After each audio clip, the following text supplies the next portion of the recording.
Hey everyone, welcome back to the YouTube channel God Will Do It For You. My name is Steven. I hope everyone's having a great day so far. And what we're going to be talking about today is when you feel unwanted or lonely while you're single. Now, why is this important? Because if you are single, some people handle it differently than others. But sometimes you may come across those rush of emotions where you feel really lonely. Or even in the worst case scenario, you're like, man, nobody wants me. I'm working on myself. I'm doing a good job. I'm in the gym. I'm working on my life. I'm building myself up. I'm this, that, you're feeling like you're putting the work in, but you're like, man, I am not attracting the right person in my life. And a lot of the time, it's not that you aren't unwanted. Sometimes you might be too good for who you are currently attracting. Maybe you are just unmatched. It's not that you are unwanted. People know who they're dealing with after just talking to you and hearing your drive and your motivation and exactly the trajectory of how you're trying to point your life. And we also know that who you invite into your life can change the trajectory of your life significantly. So we have to make sure that we're being careful on who we match ourselves with, and also who we invite into our lives altogether, whether it's friendship, relationship, whatever the case may be. And sometimes when you're in that lonely phase in life where you're just, God has you all to himself, and he has you working towards a particular purpose, you grow to realize that it's not that God is keeping you single. God is waiting for you to get ready so that way he can bring that person across your path. And then that way your wants and desires and whatever the case may be will be fulfilled, and you'll have a partner that you can grow with. A lot of the times you see a lot of these relationships out here, and they have just settled for whatever they could get. And I too could have done that, and I did the right thing though once I realized, okay, this person might not be best suited for me. I could see someone else being better suited for them. But if just for the sake of, hey, I don't want to be single. This is a person that said they want to have kids with me. This is a person that says they want marriage. This is a person that is attractive. But there's red flags that this person has that I don't like. If you have that settled mentality, you would just stay where you're at and say, you know what? These desires that I have are important, but I really don't want to be alone. Not realizing that if you're with the wrong person, you could feel more lonely in a relationship than you will actually being alone. When God has you working towards your purpose, the one thing that you want to make sure that you realize is that when he has you working to be unique, your matches aren't going to be in abundance. It's your particular category of who fits in your life shrinks more and more and more. And so that means that you have to make yourself more marketable. So what are you doing to attract a good person in your life? Are you going out? You don't have to go out and spend lots of money, go clubbing and things of that nature, but are you going out so that way you can meet people, converse, communicate, be seen? Are you in the gym, in shape, working on your health? Are you building up skills that can contribute towards a household so that way when God gives you what you desire, you know how to handle it? You can contribute, and it's not just this person does all this and, well, because I do this, then no. What are you doing to prepare for what God has for you? Because otherwise we could end up being in an Abraham and Sarah situation where you want something so bad that you feel like you have to take control and do God's job for him. And therefore, he birthed another child that wasn't a part of the plan. But guess what? He had to take care of the child, and which thus delayed what could have been done sooner. What we have to realize when we're going through these tough times of feeling down and things of that nature, because I definitely go through that myself. My heart mourns for love. It's sad But I always have to tell myself, and it's sad because I want to make sure it's clear. It's sad and it mourns it because love is a beautiful thing. I've seen my brothers are in successful relationships. My stepdad is in a successful relationship. My dad was in a successful relationship with his wife until death did them apart.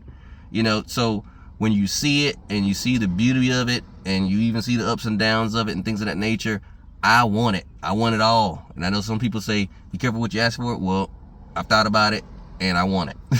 I want marriage. I want to be a husband. I want more kids. I want a wife. I want a wife that will compliment me in a way that I know for a fact that they ain't going nowhere. and I'm not saying they ain't going nowhere, meaning that, oh, well, they just won't know. It's more so I know exactly how to treat this woman, that they'll know that they're nice and safe and secure with me. In order to do that, though, you have to make sure that while you are single, you are building yourself up in your single life so properly, so concise, so intentional, that someone would have to convince you why you shouldn't be single. You would have to say, you know what, this person's going to take me off the market because I love my single life. Yes, I'm lonely at sometimes, and yes, I do have wants, needs, and desires, and yes, this, but this person, I'm going to give them my time. And not out of a sense of pride or a sense of, oh, I'm better or this and that. No, it's more so, God, I'm going to come to you in prayer and pray about this person, and let's see what can come of this. One thing I've realized is the things that we desire the most, if God delays it, it's for a good reason. Maybe that business that he wants you to work on, the person that he's going to bring into your life, is actually the missing piece for what's going to help the business grow. Maybe you focusing on your job and going up in your career, you meet somebody that can compliment you and encourage you to go even further, or to see something that you haven't seen. I'll give you a really good example. My brother, my third oldest brother, there's 7 of us, my third oldest brother, his current wife, he got his business degree. He was working for Progressive for years, but then he was like, hey, it's not enough money. And he said, I'm going to go to medical school to be a nurse. They make more money starting out, and I can see how I can, get up there and make even more money. Well, she said, well, you might as well be a PA if you're going to be a nurse, because they do nearly the same thing, and they make a lot more, almost double more. And he never really thought of that. See, it took him having the right person in his life to see something that he couldn't see. Well, needless to say, he is now a PA and she is a scientist, and they're living in Atlanta in a $500,000 house. All I'm trying to say is, sometimes we have to really think about who we're inviting into our life, value who comes into your life, because if God sends you someone, make sure you don't undervalue them. And the great thing about it is, as we grow maturely in faith, our discernment increases. So if we utilize the wisdom and knowledge that God gives us in the discernment, trust me, you will know what you're working with by the way it's presented to you. How's that package presented to you? But feeling lonely, natural reaction. But unwanted, nah, scratch that. Unmatched. You're just unmatched. You might be too good. You might make somebody feel inferior about their life because of what you're doing. There's nothing that you could do to control that. But what you can do to control your life is be intentional with your time. Pray to God about what you want. Seek the kingdom of God first, and all things will be added upon to you. Delight yourself in the Lord, and he'll give you your heart's desires. And that is it. Because we're all in this together.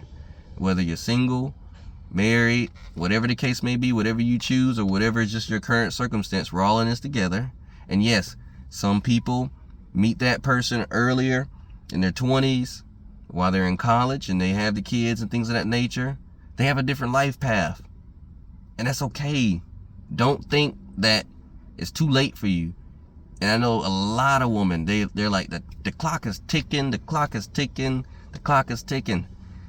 Yes, that is true. So that's why we want to make sure that we are being intentional with our time and not pushing everything away just because it doesn't look a certain way from the get-go.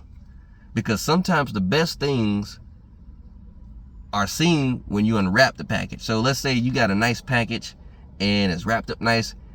It draws you to it, but the contents inside the package is what really makes you say, wow, or get you excited.